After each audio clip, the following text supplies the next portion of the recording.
sí, son más viejos. Bueno, yo empecé, yo la verdad es que no sabía qué estudiar, ¿no? Filosofía, letras, ¿no? Pero no sabía, ¿no? Y me metí en eso, la pedagogía, no muy convencido. Pero luego mi mujer era maestra, empecé a conocer maestros, maestras, ¿no? Entonces yo empecé un campo que me empezó a gustar. Entonces yo, mi trabajo principal fue sobre todo cuando entré en Cuadernos de Pedagogía en el año 75, trabajo que he estado hasta mi jubilación hace 5 años, y entonces ahí entré de lleno en el periodismo educativo, conociendo ese mundo de la renovación pedagógica, de experiencias maravillosas, ideas, debates, ¿no? Y creo que eso a mí me ha aportado muchísimo, a conocer gente como esos personajes de aquí, ¿no? Amigos que han sido grandes amigos, muchos viajes, visitar muchos centros. Para mí ha sido un trabajo privilegiado.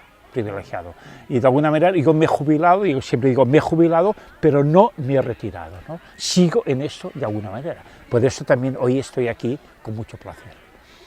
¿Qué ha cambiado desde que empezaste ahora? ¿Cómo era la escuela antes y cómo es ahora? Ha cambiado muchísimo.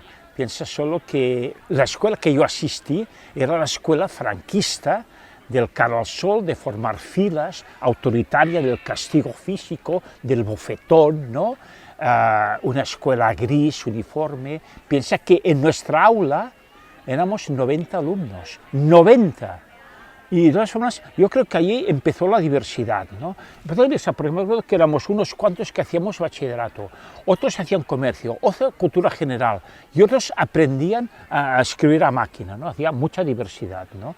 Había grupos diversos. Era una escuela franquista, de control ideológico, ¿no? Y entonces yo creo que con la democracia, pero sobre todo no solo con la democracia, sino con las aportaciones, ¿no? De los movimientos de relación pedagógica, ¿no? Que ellos hablarán, ¿no? Y de muchas ideas, yo creo que la escuela ha cambiado mucho. Evidentemente, quizá esa frase que la escuela ha cambiado mucho, habría que matizarla. Yo diría que hay escuelas que han cambiado mucho. Y desafortunadamente hay escuelas que han cambiado muy poco o demasiado poco, ¿no? Por lo tanto, yo creo que ahí habría que matizar mucho. Yo he visto experiencias maravillosas, pero también es verdad que otras experiencias que no eran interesantes, claro, no las hemos escrito, reporteado y por tanto, porque hemos excluido, ¿no? Por tanto, yo diría que en ese sentido también es verdad que conocemos aquello que a nosotros nos parece más maravilloso, ¿no? Pero ha cambiado radicalmente. Claro, pero podemos decir que realmente ahora tenemos una escuela democrática. Bueno, yo creo que tenemos una escuela democrática, pero no una escuela suficientemente democrática, porque creo que el derecho a la escolarización está garantizado, pero no el derecho a una buena educación que sea inclusiva, que sea rigurosa, conectada con el medio, ¿no? Y que realmente sea un saber creativo, emancipatorio, crítico, ¿no? Yo creo que ahí aún nos falta mucho. Pues digo, en algunas escuelas sí, grupos de maestras también, pero no se puede generalizar. Vamos a, bueno, yo me estaba ya preguntando, vamos un poco a ver. Pues yo empecé en esta historia porque quería ser un maestro anarquista. Yo, en la clandestinidad, entré en contacto con una célula libertaria y empecé a leer a Ferrer y Guardia, las experiencias en la revolución social del 36 de las pedagogías libertarias, la CENU, y quería ser, ¿no?, como Ferrer. Estudié magisterio, entré en contacto con el movimiento Freinet, siendo estudiante de magisterio, y yo creo que es desde el movimiento Freinet donde empiezo a encontrar un espacio de reflexión, de intercambio, de saberes y de experiencias y de propuestas de renovación y de cambio de la escuela que me llenan, y a partir de ahí pues empiezo a buscar organización, a encontrarme con otros maestros y maestras y a trabajar en lo que lo llamamos ahora los movimientos de renovación pedagógica. Así que mi experiencia de formación, de militancia, de trabajo, etcétera, le debe mucho a ese origen libertario y a la experiencia luego en el trabajo diario con los movimientos de renovación pedagógica. ¿Qué papel tiene el anarquismo en la renovación pedagógica en general?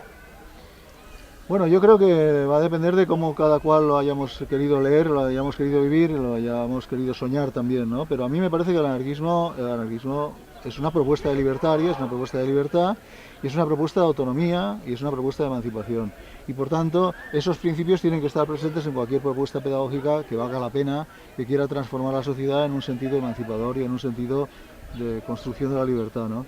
El anarquismo es esa experiencia, esa filosofía, pero también esa posibilidad práctica que nos da la historia y que nos dice, atención, no te dejes llevar de la mano, toma en tus propias manos el destino de tu vida, ¿eh? Construye desde ti, construye para ti y busca en el otro y en la otra esa posibilidad de encuentro, de relación que te permita desarrollar estrategias de liberación, ¿no? El anarquismo es una llamada a la revolución y yo creo que la escuela y la pedagogía necesitan de la revolución para pensarse, y la escuela y la pedagogía pueden contribuir a pensar a la revolución, ¿no? Hay experiencias de escuelas anarquistas, ¿no?, en España muy importantes que abrieron como... Sí, hay experiencias históricas y en este mismo encuentro estamos participando de experiencias y de relatos de gente que trata de impulsar esa propuesta libertaria, ¿no? No sé cuánto específicamente de anarquista puede haber, eso dependerá de cómo lo analicemos cada cual y de cómo sobre todo lo estemos viviendo, ¿no?, en las experiencias concretas, pero eso mejor que sean las propias experiencias las que se autodefinen así, las que muestren su pensamiento y su práctica, ¿no? Quiero decir, yo no me atrevo ni a juzgar ni a valorar en función de Jaume que es o no una propuesta, ¿no? Claro. Sí, bueno, yo no soy experta en esto, tampoco lo he preparado, pero en el documental que hicimos sí que como que la corriente anarquista quedaba, nos habíamos olvidado, ¿no?, de toda esa parte. No es mala idea, no es mala idea incorporar, recuperar ese pensamiento, esa propuesta, esa historia, esa experiencia histórica, al modo en que ahora pensamos la escuela y pensamos la sociedad. Porque ha sido históricamente una idea, una práctica, una política silenciada. Y creo que tiene y puede contribuir, yo no veo ya nada en exclusividad, pero sí creo que puede contribuir junto con otros relatos a pensar de una manera más compleja y más libertaria qué es lo que podemos hacer hoy con la educación, ¿no? Sí, no. Hay un documental muy interesante, ¿no?, justamente sobre Ferrer y Guardia, la escuela moderna, ¿no?, que se llama Aprender en Libertad, ¿no? Un documental, ¿no?, que habla, está centrado en la figura de Ferrer y Guardia, su aportación libertaria en la escuela moderna, y también habla un poco de la vigencia del pensamiento libertario hoy, ¿no? Es un documental ya de hace quizá unos 8 o 10 años, ¿no?, de Agustí Corominas, ¿no?, muy interesante al respecto, ¿no?, y que además fue un documental que se pasó, yo me acuerdo, en institutos, universidades, ¿no?, tuvo cierta repercusión. Y en la 2 y en TV3. En la Universidad de Valencia lo pusimos nosotros, sí. También. Julio, hablamos un poco de tu trayectoria. Bueno, mi trayectoria en sus orígenes proviene del mundo rural, en un pueblito de Segovia, y yo voy al seminario como entonces iban la mayoría muchos de los niños del mundo rural, que éramos captados dentro del nacionalcatolicismo, pues eso, para ir al seminario. Y tuve la suerte de que algunos de los superiores, los que llevaban el seminario, estaban en contacto, era gente muy crítica, y estaban en contacto con todo el movimiento, lo que llamaban movimientos apostólicos obreros, la JOC, la OAC, y lo que de ahí surgía, que fue fuente de militantes de muchos sindicatos posteriormente, de muchos partidos políticos, y yo me encuentro ahí, ¿no? Quizá conectando a través de una experiencia que se pone en marcha, que es la editorial CIS, que es un intento de integrar en un principio, integrar anarquismo, marxismo y cristianismo, o al menos establecer un diálogo entre estas tres perspectivas, y además en una línea emancipadora, ¿no? Esos son mis orígenes. Estoy trabajando unos años en el mundo del trabajo, en la fábrica y tal, y la gente de mi entorno sí que estaba ligada a la educación. Había maestros, maestras, y en concreto la que es mi mujer, que era maestra, y a través de ella conozco el ACIES, que es luego el movimiento Freinet, y conozco los movimientos de renovación pedagógica. Ella venía desde el año 81-82 a Rosas Sensata, Barcelona. Sí, sí, sí, muy claro. Y yo con ella, que trabajaba entonces en Barcelona, fui a alguna escuela de verano, ¿no? Allá. Y empecé a interesarme por el mundo de la educación, y en un momento determinado me decidí a hacer magisterio. Ya en contacto con todo ese movimiento que, ligado al movimiento de transformación de la educación, también provenía del movimiento obrero.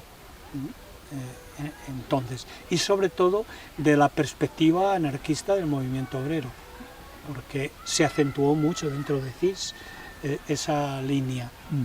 Y desde el primer momento en que yo acabé magisterio, fui de las pocas, hubo 3 o 4 generaciones de acceso directo, ¿recordáis?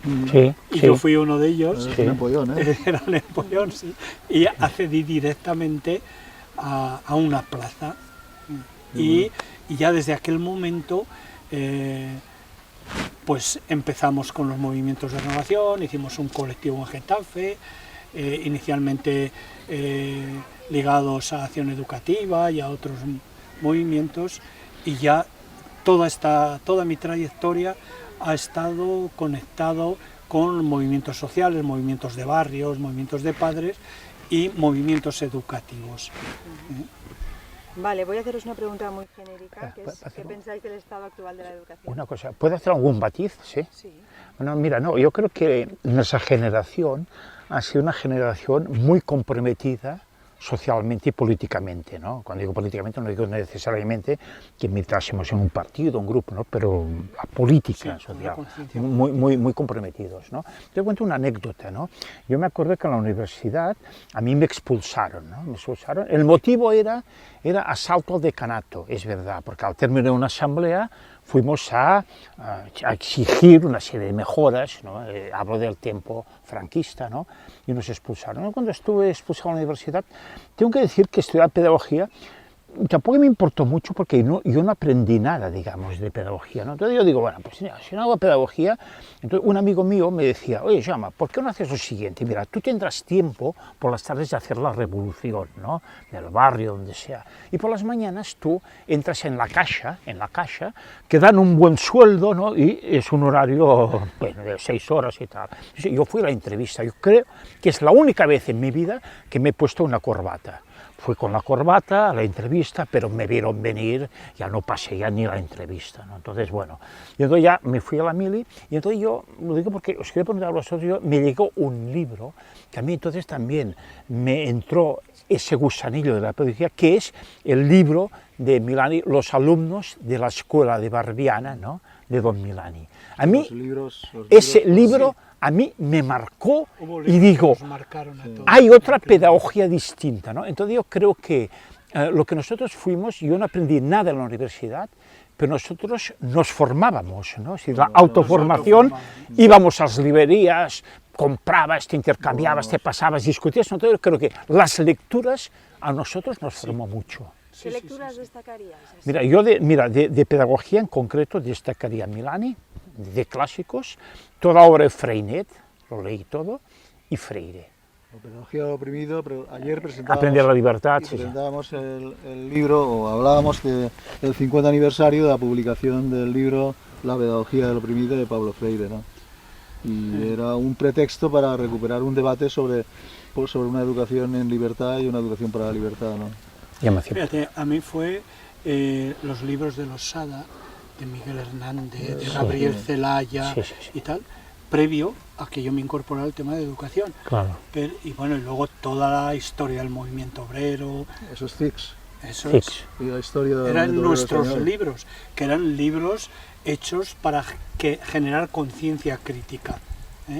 Bien, pero los libros primeros que publicó CICS en torno a la educación no hay escuela neutral, ¿recordáis de Sí. Carlos Díaz? Sí, El sí, año- sí. Y los libros de Freire, que quien primero los publica es la editorial CIS a través de folletos sobre la pedagogía liberadora, bueno, y a partir de ahí ya Barbiana, Carta a una maestra, Freinet, Era también la literatura que inspiraba Era, sí, un movimiento era muy de educación común. popular que Eso lo es. atribuimos ahora solo a Latinoamérica y que aquí en España también tuvo una trayectoria importante en los años 60, 70, 60, desde 70, asociaciones sí. de barrios, movimientos Eso. vecinales, Sí, que sí, impulsan proyectos de educación popular, ¿no? Algunas. Y, Sí, sí. y en esos proyectos está la base bibliográfica, digamos, está en Freinet, Freire, pero en la educación popular sobre todo Freire. Sí, y luego también hay una línea que yo entonces leía mucho, que era la pedagogía no institucional. Ah, sí, ¿Recordáis? de Lobrouri. Exactamente. Sí, sí, sí. Y bueno, devorábamos todo lo que, Sí. desde el libro rojo del cole, Sí, ¿recordáis? sí, sí, claro, claro. Todo eso tenía una gran influencia en todos nosotros. Los libros que publicaba la gente del MECEP, Sí. que eran, ya no recuerdo el título, hubo uno que a mí Los de colaboración, los de Colaboración. sí, colaboración. que me marcó mucho. Uno de los libros lo publicó CIS. Bueno, pero que sí, que el recorrido de búsqueda de narrativas educativas liberadoras nos marcó mucho. Y de mucho debate entre Es nosotros. interesante subrayar esto porque no estamos hablando de nada académico, sin embargo estamos hablando de libros, pero esos libros formaban parte de lo que nutría la práctica política en la calle, en las asociaciones de vecinos, en las asociaciones vecinales, es decir, esa práctica política se nutría de lectura. Sí. No era esa lectura para pasar un examen, no era esa lectura para hacer un trabajo en la universidad, es una lectura de formación política, de formación militante de base en los barrios, en las Y de en las generación de fábricas. debates. Y para la diálogos transformación de la colectivos, escuela, sí. etcétera. Cosa que hay una gran carencia ahora. Porque eso iba ligado a la formación de militantes o de personas comprometidas ética y políticamente con la realidad. Sí. Yo quería llegar un poco a la hora, Sí. o sea, porque con toda esa trayectoria, ese bagaje, ¿cómo veis ahora la escuela y también la formación de educadores? ¿No? ¿En qué momento estamos? Amenazada y maltratada por el neoliberalismo y por el uso político concreto que de ese neoliberalismo hacen los gobiernos alternativos que van sucediéndose en el poder, pero al mismo tiempo defendida, cultivada, nutrida de un esfuerzo militante muy fuerte todavía de muchos maestros y maestras que están haciendo cosas que demuestran que la escuela puede ser de otra manera, puede ser más pública, más democrática, se puede profundizar en procesos de construcción colectiva mucho más interesantes. Es decir, hay experiencias silenciadas, ocultas. Estábamos hace un rato hablando de eso en el taller nuestro, ¿no? En la sesión nuestra, de cómo la experiencia de otra posibilidad para la escuela pública, es decir, una experiencia que hace más pública la escuela pública, que la hace o que la pretende hacer pública de verdad y no lo que es ahora, que como dice Julio es pura titularidad y nada más. Yo creo que esas experiencias alternativas, esas experiencias de esfuerzo y de trabajo de renovación pedagógica no son todo lo visibles que tendrían que ser. Bueno, no son nada visibles, están políticamente invisibilizadas, ¿no? Entonces yo veo en la escuela es un genérico que tiene de todo, es desde un cortijo donde alguien va y hace lo que le da la gana, hasta un proyecto público, popular, democrático y construido colectivamente entre familias, maestros y maestras y niños y niñas que pretenden que aquello funcione como un espacio para ir aprendiendo a vivir en libertad cada cual a su manera, ¿no? Así que hay de todo y en ese de todo lo que hay es mucho conflicto, ¿no? Entre intereses enfrentados, entre historias que están ahí poniéndose... Sí, yo lo importante, soy optimista en un sentido, ¿no? Yo comparto lo que dice Jaume, ¿no? Hay una tensión, ¿no? Hay una lucha, ¿no? Eso es importante, ¿no? Y hay muchas dudas, ¿no? Pero mientras hay lucha y hay dudas, hay esperanza. Es importante, ¿no? Por tanto, la educación no está muerta. no estamos muertos, ¿no? Ahora es verdad que un día, ¿no?, te levantas y te enteras, lees, te explican no sé qué barbaridad, ¿dónde estamos?, ¿no?, en la ofensiva.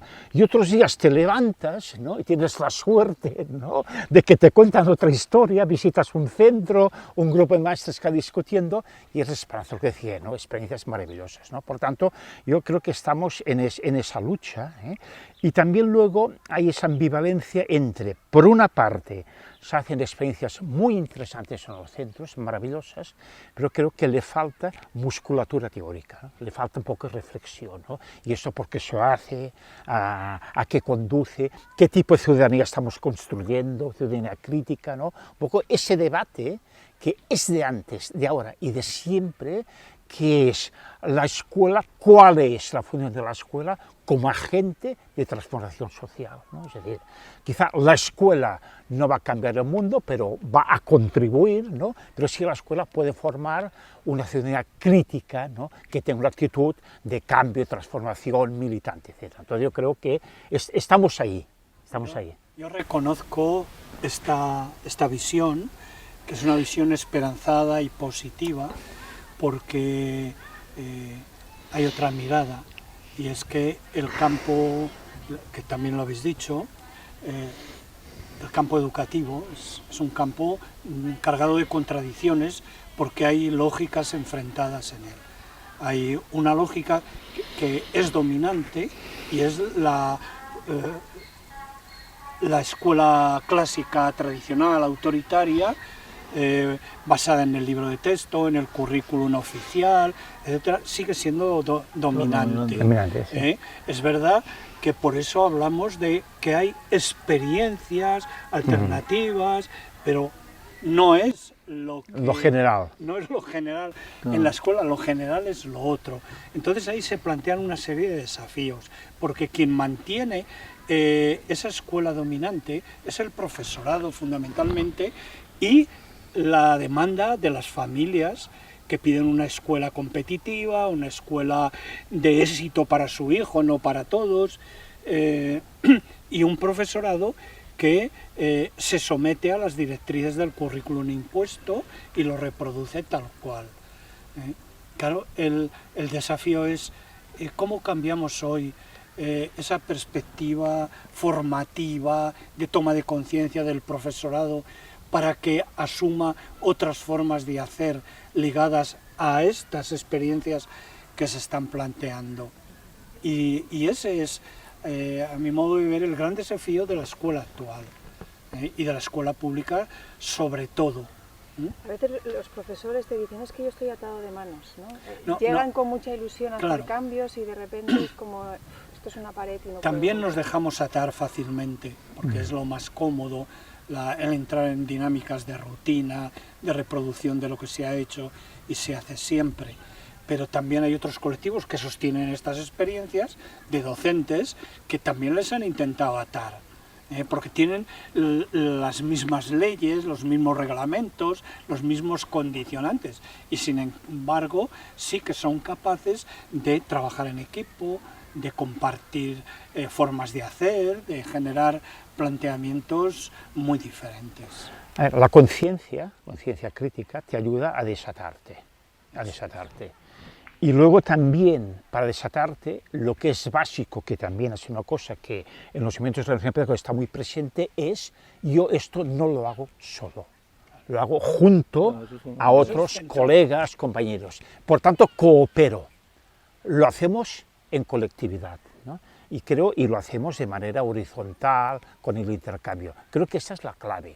La clave además, y eso la experiencia lo demuestra, es decir, donde hay un grupo de 4 maestras y 2 maestros, ¿no?, y quieren cambiar un centro, lo hacen. Me encanta porque siempre hablamos como del sistema, como algo... Claro. Estamos hablando de las personas. Estamos hablando de los actores. Sí. Y de los sujetos. Y de la voluntad de tomar en tus manos el proceso de transformación, ¿no? De todos modos, no es una tarea fácil. No es una tarea fácil. Hacer renovación pedagógica no es fácil.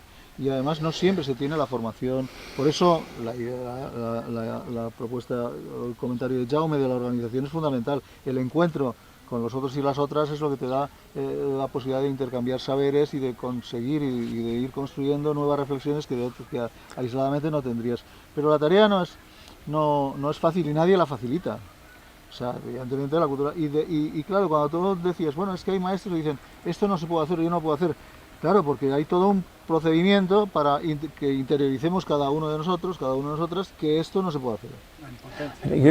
Lo que sí que muestran otras prácticas es que se puede, por si mueve, es decir, se puede hacer, ¿no?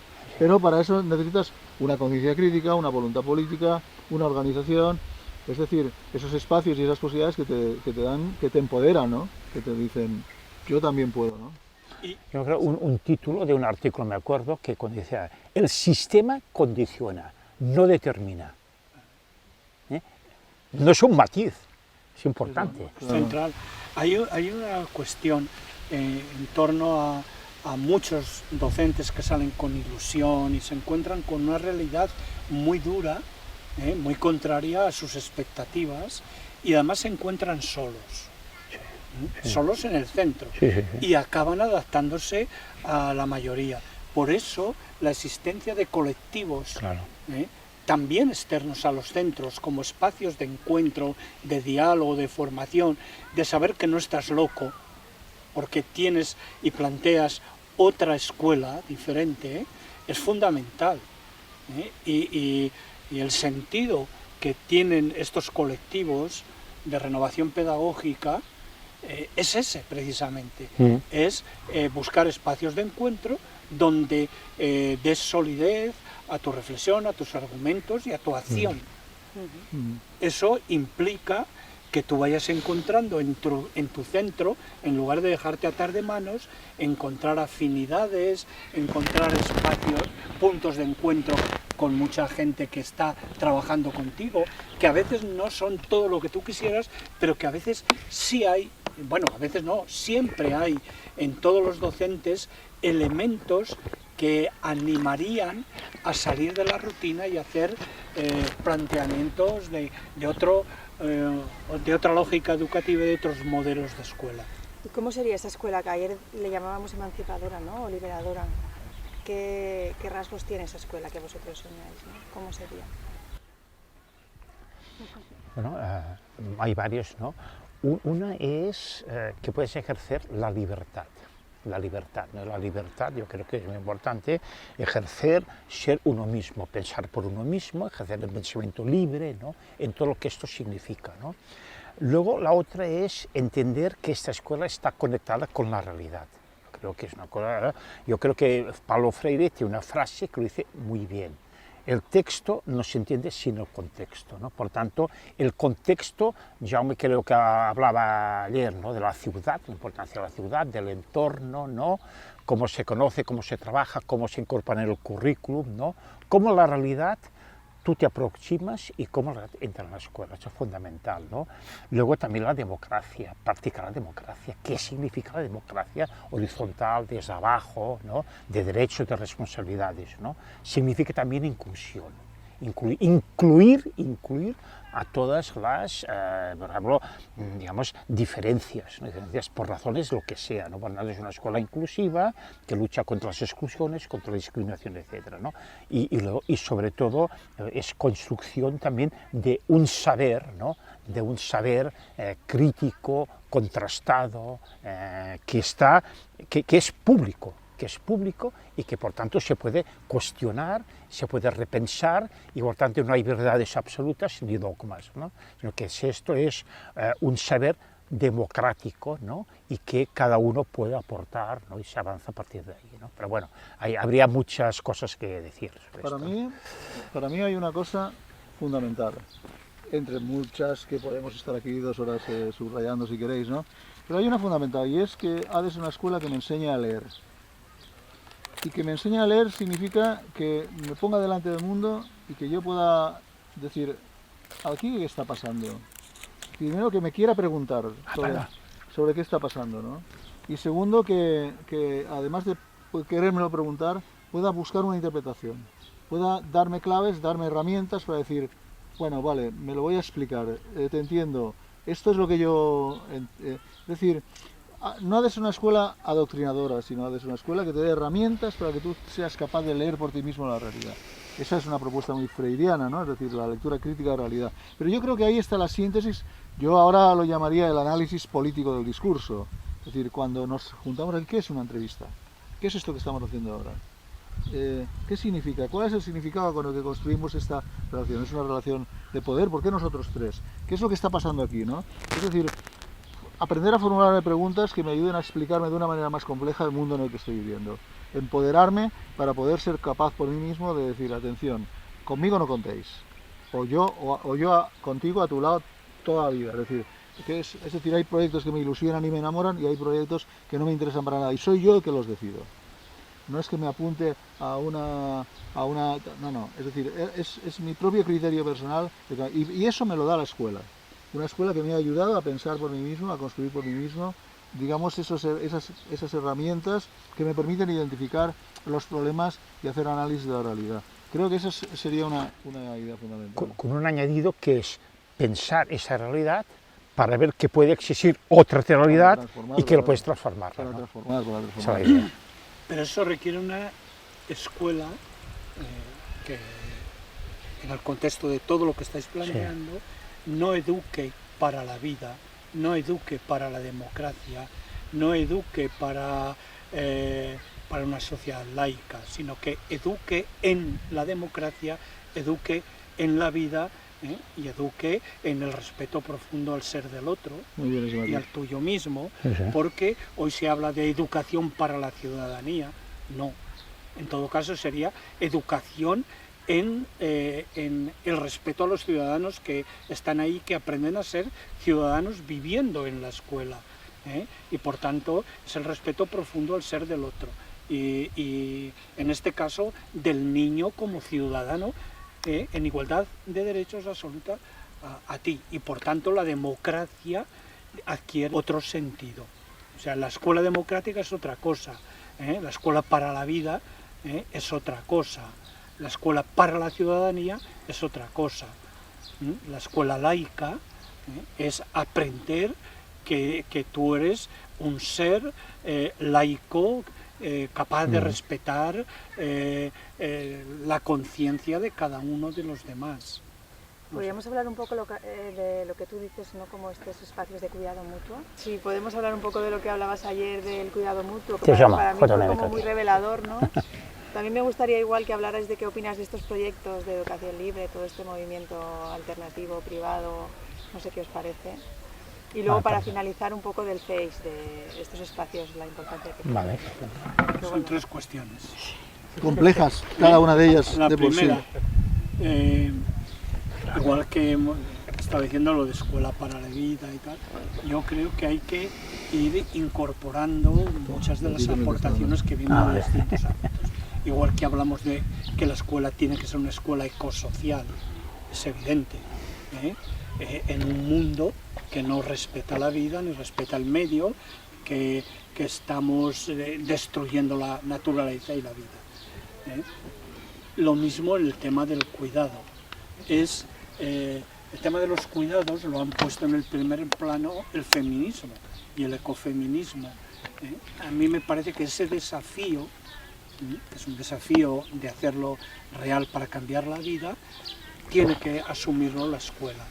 Y la escuela es un espacio, igual que hemos dicho que es un espacio propicio de la práctica de la democracia y de la ciudadanía, es un espacio también de aprendizaje del cuidado mutuo, para sacar al niño de la centralidad en la que le ha situado esta sociedad como un niño consumista, un niño exigente, el niño rey, que todo está a su disposición, ¿no? El niño tiene que aprender a cuidarse, a cuidar a los demás, a cuidar a sus padres. Es esa reciprocidad que la escuela, el espacio escolar, debería enseñar, ¿no? Y a eso es a lo que llamábamos la escuela del cuidado mutuo, así de muy resumido. Luego el tema de el tema de las escuelas libres, privadas y demás, a mí me parece que la aspiración es legítima, Lo que no tengo claro es que el medio que se pone lo sea tanto. Yo soy muy crítico con el planteamiento de las escuelas libres, no con las personas que están ahí, que aspiran a otra educación, y ahí hay una sintonía mayor, pero sí que veo que tiene muchos riesgos, y uno de los riesgos que veo que tiene es la reproducción de las situaciones de poder en la sociedad. ¿Quién defiende y quién aspira a las escuelas libres? Una clase media, emergente, profesional y demás, que tiene un capital cultural y que piensa que se preserva mejor desde ahí. En eso es en lo que soy crítico. Yo pienso que eso hay que hacerlo, defenderlo, en el espacio donde están todos, para que el encuentro sea más plural, sea más mestizo, sea más diverso. A mi modo de ver, las escuelas libres empobrecen a los objetos de las escuelas libres. Sé que estoy diciendo cosas muy graves y muy discutibles, pero también sé que estoy en un contexto donde hay gente muy crítica, muy receptiva y muy reflexiva, y por eso se pueden decir estas cosas. O sea que quizá me permita. Y luego el ¿cómo es? FACE, que es Feria de Arte, Festival. Festival de Creatividad y Educación. A mí me parece que es un espacio muy interesante.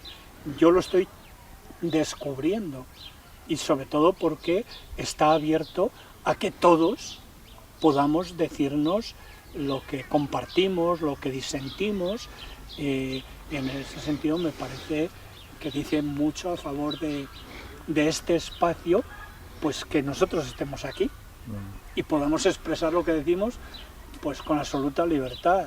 Me parece que dice mucho a favor de este espacio. No sé si... ¿Quieres añadir algo? Yo sobre las escuelas libres no tengo un conocimiento analítico suficiente como para poder decir, pues yo creo, comparto lo que está diciendo Julio.